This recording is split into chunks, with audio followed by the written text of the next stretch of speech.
은혜 받을 하나님의 말씀 이사야 41장 21절에서 29절까지의 말씀입니다.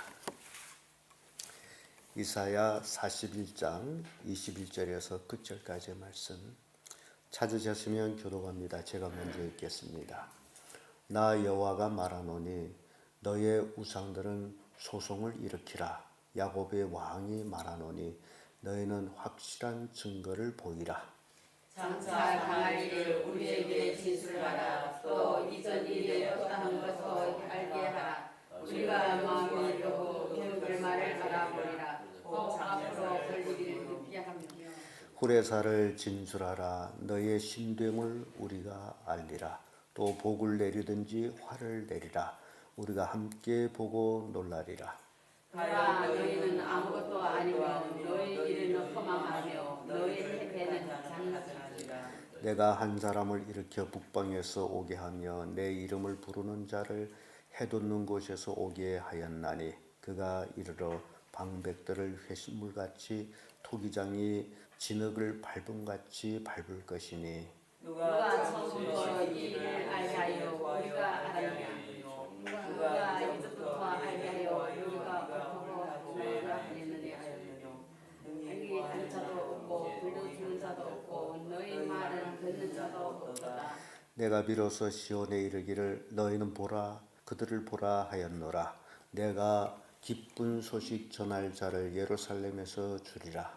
내가 본즉 한 사람도 없으며 내가 물어도 그들 가운데 한 말도 대답할 좋은 자가 없도다. 과연 그들은 모든 행사는 공허하며 허무하며 그들이 부어 만든 우상은 바라며 허탄한 것뿐이니라. 아멘. 이 말씀으로 이방의 우상이란 제목으로 은혜를 나누겠습니다. 우상. 옛날에는 어떤 상을 만들어 놓고 그것을 신이라고 섬겼습니다. 근데 요즘도 그렇게 우상을 섬기는 사람들이 참 많아요. 특별히 불교를 믿는다는 불신자들이 집에다가 그런 그 우상 단지들을 가득 놓고 또 매일 거기서 기도를 하고 또 뭐 향을 태우고 뭐 그런 사람들도 현재 우리 주변에 있습니다. 어떤 집에 갔더니 냄새가 지독해서요. 우상 단지를 모여놓고서 그런데 그런 사람들이 그것을 신이라고 생각하기 때문에 그 불을 믿는 사람들이 그렇더라고요. 우상을 사들여 올 수는 있는데 내가 할 수는 없대요. 내가 뭐 화를 받는데. 그래서 자꾸 사들이다 보면 온 집안에 우상 단지가 되죠. 그래서 그때 어떤 분을 만나가지고 그럼 내가 가서 다 두드려 맞아서 버려줄게. 그런 얘기 한 적이 있어요. 자기는 못 버린대. 그 전에 우리 친척 중에 처음으로 이렇게 예수 믿으면서 이제 친척의 복음이 전파될 그때에 한 가정에 그러니까 가봤더니 온 식구가 다 앓고 있었어요. 옛날에는 아프게 되면 머리를 동이고 있었죠. 머리가 너무 터지게 아픈가나 끈을 메고 동요. 지금 참 약이 좋아서 머리 아프면 약 먹고 말이죠. 온 식구가 그렇게 앓고 있었어요. 그래서 왜 이렇게 앓을까? 한둘도 아니고 온 식구가. 그래서 그 집 헛간에 내려가 봤더니 그 집은 귀신 단지를 섬기는지. 오밀조밀 그 귀신 단지가 얼마나 많은지. 원인이 이거로구나 하고서 몽둥이를 가지고 들어가서 그 귀신 단지를 다 두드려 맞아 버렸어. 그런데 그날 밤 꿈에 그 집 이제 꿈에 이런 형상이 나오더래요. 수많은 귀신들이 대가리 터진 걸로 팔다리 끊어진 걸로 아무튼 뭐 찌국찌국하면 우리는 더 이상 이 집에서 못 산다면서 우리는 가야 된다고. 그러면 쫙 다 이사 가더래요. 그 귀신들이. 그러다가 그 집의 식구들이 하나둘 병이 다 나았다라고. 이건 실화입니다. 만들어낸 얘기가 아니고. 근데 이 우상들에 대해서 우리가 생각해 볼 때 열왕기상 18장에 가보면 엘리야가 바알 선지자와 아세라 선지자와 이제 갈멜산에서 대결하는 내용이 나옵니다. 엘리야는 혼자고 바알 선지자, 아세라 선지자 합했더니 850인이에요. 갈멜산에서 대결합니다. 세상적으로 얘기하면 숫자 많은 게 이기잖아요. 그런데 거기서 대결하는 것이 참 신기하게 우리가 제물을 올려놓고 어느 신이 불로 응답하는 것이 참 신이다라고 내기를 하는 그게 그런 대결이에요. 그러니까 엘리야가 너희들은 사람이 많으니 먼저 하거라. 그래서 그들이 단에다가 양을 잡아서 각을 떠올려 놓고 지금 바알 신을 불러요. 바알이야 하면서 부르는데 응답이 있어요, 없어요?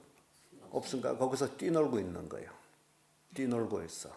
그게 열왕기상 18장 26절에 있어요. 아무리 불러도 대답 없어요. 거기서 춤추고 놀고 있는 거예요. 그래서 하도 보다가 엘리야가 그들을 조롱합니다. 그것이 28절에 와서 있죠. 그래서 그들이 결국 혹시 너희 신이 잠을 자고 있는지 묵상이 있는지 길에 있는지 아무튼 더 크게 불러야 될 거 아니냐라고 해서 크게 불러도 대답 없으니 서로 칼로 찢고 받고 몸을 상해하고 그런 내용이 나와 있습니다. 그런데 그것이 성경에 그렇게 기록되어 있는 것을 보면서 저 아랍 국가들이 그 수아판지 뭔지 거기에 이제 그런 사람들이 텔레비전에서 자기 신을 부르는 모습 봤더니 이 열왕기상 18장에 나와 있는 것과 똑같아요. 그러니까 그들이 행위는 지금도 변하지 않았어. 그러니까 자기 신을 부르는데 우통을 벗고 이 손바닥을 자기 몸을 쳐요. 온 하루 치다 보면 그 친자리 벌겋게 되고 피가 터지고 또 작은 칼을 가지고 막 몸을 찢기도 하고 그렇게 잔해를 하는 그게 신을 섬기는 거다라고 그렇게 생각하는 거예요. 우상 섬기는 게 그래요. 그런 의미에서 보면 불교는 굉장히 그 사람들이 알라 신을 섬기는 것보다는 좀 더 성숙된 것 같아요. 불교는 그런 일은 안 하죠. 불상 앞에 조공을 드리고 그럴 때. 한번 불당에 그 불상들을 사진 찍었더니 사진 찍지 말래. 왜 찍지 말라 했냐라고 물었더니 신이기 때문에 사진에 안 나온다는 거예요. 그러면서 자기들이 사진 보이자 알았다고 안 찍을게. 그렇게 사람을 이제 속이고 있단 말이죠. 그러니까 이 이방인들이 우상이 도대체 뭐냐라는 것을 우리에게 오늘 읽은 말씀을 통해서 가르쳐 줍니다. 그 첫째가 생명이 없어. 가장 중요한 게 여기 있습니다. 뭐 모형은 만들 수 있어요. 요즘은 과학이 굉장히 발달해 가지고 기계 사람, 로봇 사람을 만드는데 거기에 가장 앞선 기술을 가지고 있는 것이 일본입니다. 그 일본에서 그 로봇 이제 남자와 여자를 만들어서 판매를 했는데 시중에 내놓자마자 후닥닥 다 팔려버렸어요. 그러니까 우리 인민표를 한 6만 원 정도 하는 그래서 중국말로 하는 기계 아내, 기계 남편이라고 그럽니다. 모든 여자의 기능을 다 가지고 있어요. 말도 해요, 움직여요. 거의 피부도 똑같아요. 아주 이쁘게 만들어서. 그 체온도 36도, 7도를 보존해요. 완전히 사람이에요. 그래서 아내를 얻지 못한 사람은 그런 아내를 사가지고 이제 산다고 지금 그리고 있습니다. 아무튼 그러니까 지금 가장 중요한 것은 로봇가 말도 하는데 움직이기도 하는데 그 또 이제 거기다 컴퓨터를 주입해서 모든 세계에 돌아가는 학문을 다 가지고 있어요. 묻기만 하면 대답이 나와요. 그 분야에 대해서. 그런데 문제는 뭐냐? 뭐가 없다? 생명이 없다. 생명이 없다. 이게 중요한 거예요.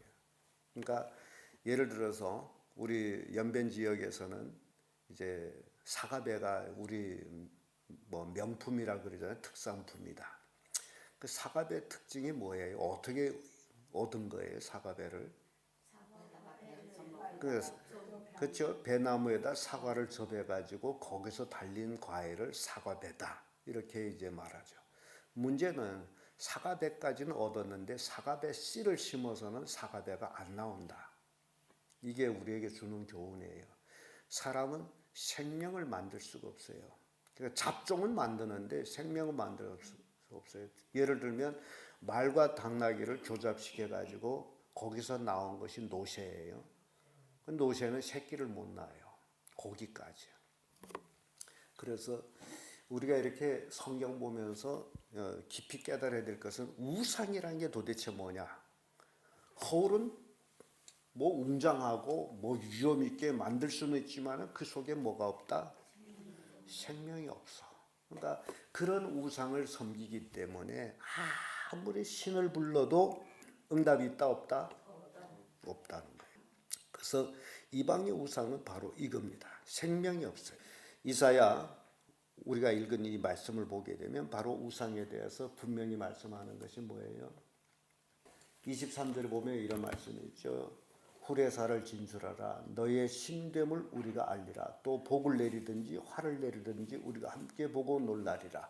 지금 우상이 뭘 내리든지 복을 내리든지 화를 내리든지 해봐라 그 얘기죠. 우리가 보고 좀 놀라자. 근데 아무것도 못하죠. 그래서 생명이 없는 것, 그 속에 생명이 없기 때문에 허울었는데 말도 못하고 움직이지도 못하고 걷지도 못하고 그게 우상이다.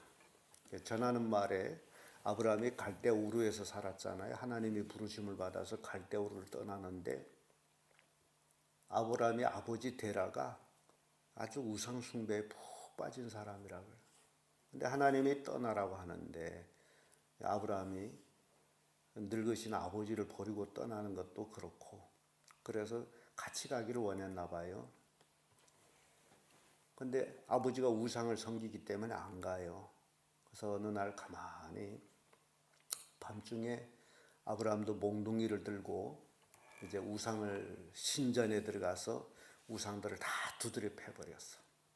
이튿날 아브라함 아버지 데라가 이렇게 우상을 섬기려고 신전에 들어갔더니 수라장이 됐잖아요. 엎어진 거, 뒤집어진 거, 팔다리 끊어진 거. 그래서 데라가 생각하기에 요 필경, 요 아브라함이 요 놈이 한 짓이구나. 그래서 호통쳐서 아브라함아! 하고 호통쳐서 불렀더니 아브라함이 달려왔죠. 아버지 왜 그럽니까? 이 우상들이 왜 이러느냐? 아브라함의 얘기가 글쎄요. 지난밤에 제 밤에서 들으려니 이 우상들이 싸우기를 시작하는데 서로 누가 크냐? 네가 크냐 내가 크냐고 이제 시비하다가 싸웠는데 와닥닥 와닥닥 소리 나던 게 이렇게 됐나 봅니다. 데라가 하는 얘기 이놈 말도 못하고 움직이지 못하고 어떻게 싸우느냐. 그래서 아브라함이 아버지 말도 못하고 움직이지 못하고 왜 섬깁니까? 하나님이 떠나라고 하니 함께 떠납시다. 그래서 갈대아 우르에서 하란까지 떠나왔다가 하란에서 데라가 죽은 후에 아브라함이 가나안 땅으로 이주했다라는 전설이 있습니다. 우상은 이렇게 생명이 없는 헛것이다. 근데 여러분 마음속에 또 이런 우상이 없지 않나 생각해 보기를 바랍니다. 신약 시대에 와서는 우상이라는 것은 하나님보다도 더 귀중하게 여기는 것, 하나님을 섬기는 일보다 더 귀중하게 여기는 일, 그런 일들이 우상이다. 여기에는 자식이 우상이 될 수도 있고 직장이 우상이 될 수도 있고 또는 가족이 우상이 될 수도 있다. 그러니까 여러분 마음속에 어떤 우상들이 있는지 빨리 그 우상들을 없애야 된다는 것을 깨우쳐주고 있습니다. 두 번째로 이방의 우상은 가증합니다. 24절에 말씀 보면 이런 말씀이 있어요. 과연 너희는 아무것도 아니며 너희 일은 허망하며 너희를 택한 자는 가증하니라. 하나님이 제일 싫어하는 것이 바로 이런 것들이 인간이 하나님의 피조물이잖아요. 그러니까 피조물은 조물주를 공경하고 경외하고 섬겨야 됩니다.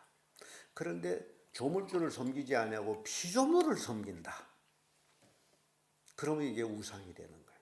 사람이 우상이 될 수도 있어요. 그러니까 우리는 지각이 있어야 돼. 역사관을 분명히 가지고 있어야 되고 뭐가 우상인지 뭐가 가증한 것인지 그걸 우리가 깨달아야 그걸 버릴 수 있잖아요. 그래서 이 우상이라는 건 가증합니다. 사람이 우상화돼도 가증합니다. 그렇기 때문에 우리 지구촌을 볼 때 동방구, 서방구 이렇게 갈라놓고 있습니다. 그런데 동방구는 거의 우상을 섬기는 나라예요. 인도 같은 데는 이제 불교, 또 태국 같은 데도 뭐 불교. 그러니까 아무튼 이 동방 국가는 거의 다 우상을 섬겨. 사람을 우상화하든지 그래요. 근데 서방 국가는 기독교 문화가 주체를 이루기 때문에 그런 우상이 없어요. 그래서 2000년 역사를 돌이켜보면 기독교 국가가 비기독교 국가보다도, 그러니까 다른 말로 하면 서방 국가가 동방 국가보다도 300년을 더 앞서가고 있다라는 겁니다. 그래서 300년을 더 앞서가고 있는데 2000년 동안 예수 그리스도를 통해서 기독교가 이루어져서 지금까지 이제 2000여 년을 매 주일을 빼버리게 되면 280여 년이 됩니다. 2000년간의 주일. 그리고 거기에 두루두루 이런 또 행사들을 빼버리게 되면 거의 300년이라는 계산이 나와요. 그러니까 서방 국가가 동방 국가보다도 300년을 일을 적게 했어요. 예배를 하다 보니. 동방 국가는 예배가 없이 줄기차게 300년을 일해왔습니다. 더 일해왔어요. 그런데 문제는 더 일하고도 더 뒤졌다라는 것. 이게 문제라고. 300년을 일을 더 많이 했기 때문에 그만큼 더 경제적으로, 문화적으로, 군사적으로 앞서야 될 거 아닙니까? 그런데 더 후진이다.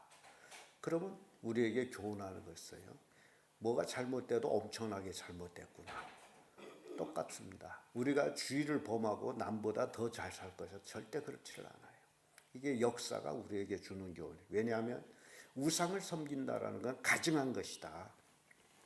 끝으로 이방인의 우상은 허무한 것이다. 25절에서 29절까지의 말씀인데 29절의 말씀에 와보면 과연 그들이 모든 행사는 공허하며 허무하며 그들이 부어 만든 우상은 바라며 허탄한 것뿐이라. 아무것도 아니다.